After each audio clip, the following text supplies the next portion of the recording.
500년이 지나도 죽은 이순신 장군이 전 세계를 호령하고 있습니다. 온 세상이 대한민국을 바라보며 눈물을 흘리고 있습니다. 이제 눈을 들어 한국을 볼 때가 왔습니다. 전 세계의 많은 국가들이 대한민국을 향해 열광을 보이고 있는 가운데 한국 영화가 주목을 받고 있습니다. 드라마 오징어 게임 이후 전 세계를 논란에 빠뜨리고 있습니다. 일본은 안 그래도 이순신 장군 이야기를 하면 오줌을 지릴 정도로 벌벌 떨고 있었는데 이번 영화로 인해 아주 경기를 띄고 있다고 하네요. 안녕하세요. 대한민국을 뜨겁게 만드는 일이 있는데요. 바로 영화 한산입니다. 또다시 이순신 장군이 스크린에 등장했습니다. 명량으로 1700만 관객을 동원하며 한국 박스오피스에 새 역사를 쓴 김한민 감독이 이순신 시리즈의 두 번째 이야기로 한산용의 출연을 들고 왔는데요. 감독은 이순신 장군의 무엇을 더 말하고자 또다시 그를 스크린에 소환한 걸까요? 영화는 1592년 발발한 한산도 대첩을 배경으로 합니다. 한산도 대첩이 일어나기 전 사천해전을 통해 왜군들은 이미 이순신의 저력을 확인한 터였는데요. 일본의 협판한치 와키자카 야스하루는 거북선을 보카이센이라 부르며 공포에 사로잡혀 있는 자신의 병사들 때문에 분노를 참지 못합니다. 이순신을 잡고자 혈안이 든 와키자카는 조선으로 첩자를 보내 거북선의 도면을 훔쳐보기도 하지만 도무지 이순신의 계획을 알아차리기 어렵습니다. 거북선의 취약점을 숙지하고 방어력을 키웠음에도 이순신의 전술 앞에선 속수무책입니다. 이순신 장군은 잘 알려진 대로 한산도 대첩에서 하객진을 펼쳐 바다 위에 성을 쌓았고 대승을 거두었는데요. 한산이 전쟁 영화와 차별화되는 점은 왜군에 대한 묘사 방식입니다. 여태 우리의 역사극에 등장한 일본군의 모습을 떠올려 보도록 하죠. 그들의 잔혹함에 비해 외모와 행동은 늘 어딘가 우스꽝스럽지 않던가요? 물론 우리 민족이 억압받던 역사를 상기하면 그들을 대상화하고 희화화하는 것은 얼마간 통쾌함을 가져다 줄지도 모릅니다. 그러나 목숨을 걸고 전투에 임하는 우리 선조들의 모습과는 달리 어쩔 줄 몰라하며 분통을 터뜨리는 일본군을 보고 있자면 어째서 우리만 이렇게 진지한가 싶어 고개를 갸우뚱하게 되었었는데 그런데 한산은 일본군을 우스꽝스럽게만 그리지 않습니다.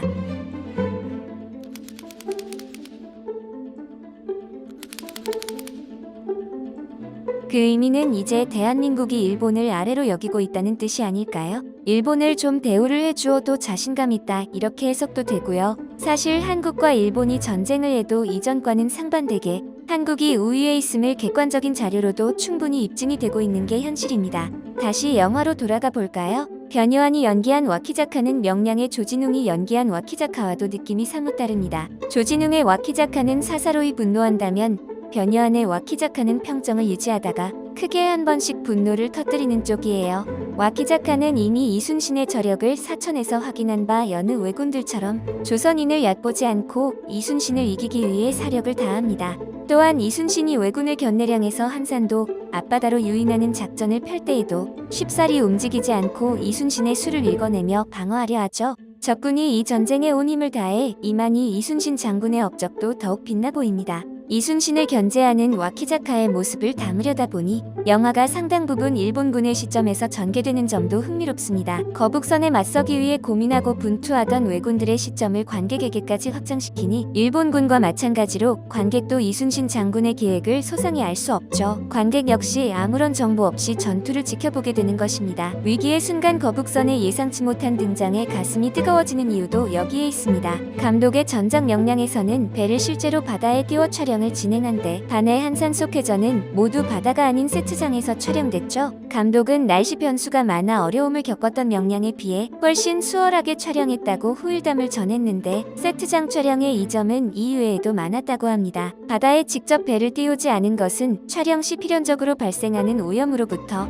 바다를 보호하는 데에도 크게 기여했을 것입니다. 실제 바다에서 펼쳐진 명량의 전투와 세트장에서 치러진 한산의 전투를 비교한다면 굳이 바다에서 찍어야 할 필요성은 전혀 느껴지지 않습니다. 뿐만 아니라 영화 중반부 말을 탄 병사들이 거대한 성벽에 둘러싸여 화살 세례를 받는 이순신의 악몽 장면 역시 모두 컴퓨터 그래픽으로 성공적으로 구현해냈는데요. 최근 KBS 드라마 태종 이방원 촬영 당시 퇴역 경주마 까미가 학대로 목숨을 잃어 공분을 산 사건이 있었죠. 감독의 전작 명량에서도 병사들이 말에 고삐를 쥐고 흔들다 말을 넘어뜨리는 장면이 나오는데요. 명량으로부터 8년이라는 시간이 지난 지금 관객들의 윤리적 기준은 매우 높아졌습니다. 그래픽 기술의 발전은 구현할 수 있는 세계를 확장시키는 것은 물론이거니와 윤리적인 부분에서도 기여하는 바가 분명해 보이고요. 이런 측면에서 한산의 기술적 시도는 여러모로 좋은 지표가 될 것입니다. 전투 장면에서 한국말에도 자막을 넣은 것은 이 영화의 무척 영리한 지점 중 하나입니다. 대사가 잘 들리도록 하기 위해 전투 효과음을 줄이면 현장감은 떨어질 수밖에 없죠. 이런 이유로 감독은 소리를 줄이지 않고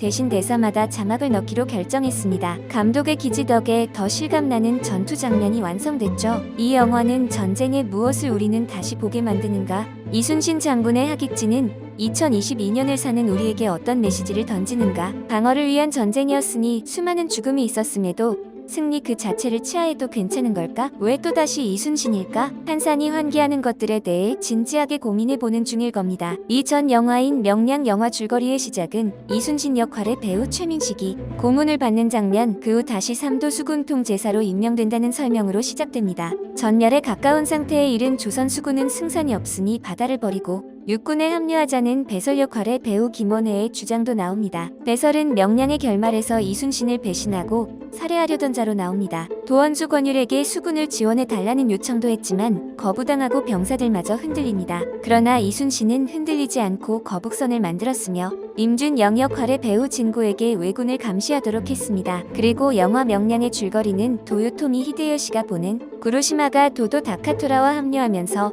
점점 고조됩니다. 왜군의 수가 계속 늘어나자 조선군은 크게 당황했고 이순신은 겁을 먹고 도망치는 탈영병을 처형하며 사기가 떨어지지 않도록 버팁니다. 그러나 왜군은 저격수까지 동원하는데 어느 날 밤 칠천량의 전에서 몰살당한 조선 병사들의 영혼이 보이고 이순신은 실성한 듯이 걸어갑니다. 이때 자객이 나타나서 이순신을 죽이려고 했지만 오히려 배설 등 배신자들이 죽게 됩니다. 그리고 먼 곳에서 거북선이 불타자 이순신이 절규하는 장면이 이어집니다. 명량의 마지막 결말에서는 거북선들이 나오지만 이때까지만 해도 병력과 무기에서 완전히 절망적인 상태임을 보여줍니다. 왜군 대장 도도 다카도라는 점점 다가오고 왜군의 함성 소리까지 커지자 부하 장수들마저 육지로 가서 권율에게 합류하자는 의견이 올라옵니다. 이때 명량의 전투 줄거리 중 유명한 명대사인 살고자 하면 죽을 것이요 죽고자 하면 살 것이다가 나옵니다. 그러나 첩보를 하던 임준영마저 붙잡히고 13척의 조선 수군 쪽으로 330여 척의 왜군 함선이 들이닥칩니다. 이제부터 명량의 전이 결말까지 이어집니다. 다른 희야 함선들이 겁을 먹고 주저하는 가운데 이순신은 대장선을 타고 앞장섭니다. 하지만 왜군의 공격을 버티기가 어려워지고 배를 이동하지만 왜군 대장 구로시마는 대장선에 옮겨가서 백병전을 하라는 명을 내립니다. 조선 수군은 아직도 대장선을 구하러 오지 못하고 명량 중에서 줄거리 최대의 백병전이 시작됩니다. 이때 혼자서 투혼을 부리는 대장선을 보던 안희가 결심을 하고 구하러 달려갑니다. 끝내 대장선의 화약도 다 떨어지고 왜군은 화공선을 보내서 이순신의 배를 불태우려고 시도합니다. 임준영은 멀리서 아내에게 신호하여 조선 수군들이 화공선을 보도록 요청하라고 합니다. 아내와 백성들의 눈물겨운 노력 덕에 안희가 화공선을 저지하고 대장선이 무사한 모습을 보자 용기가 솟은 조선 수군들도 명량의 전에 참가하게 됩니다. 갑자기 뛰어드는 조선 수군의 용기에 왜군은 당황합니다. 이에 분노한 구로시마는 직접 이순신의 배로 달려드는데 갑자기 일어난 바다 회오리에 두 대장선이 휘말리게 됩니다. 드디어 대장끼리의 대결.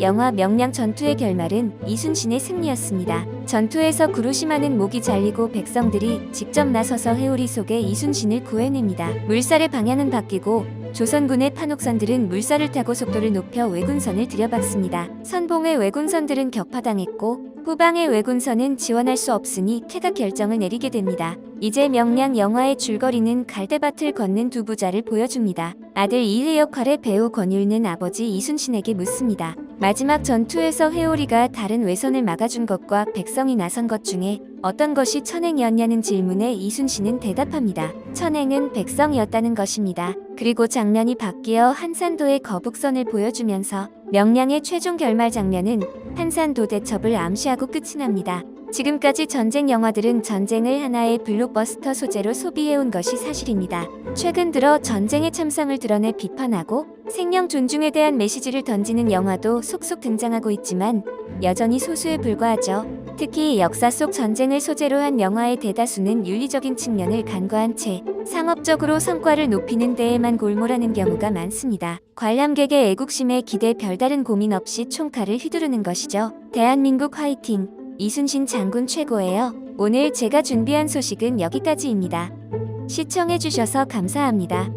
여러분의 구독, 좋아요와 알림 설정은 큰 힘이 됩니다.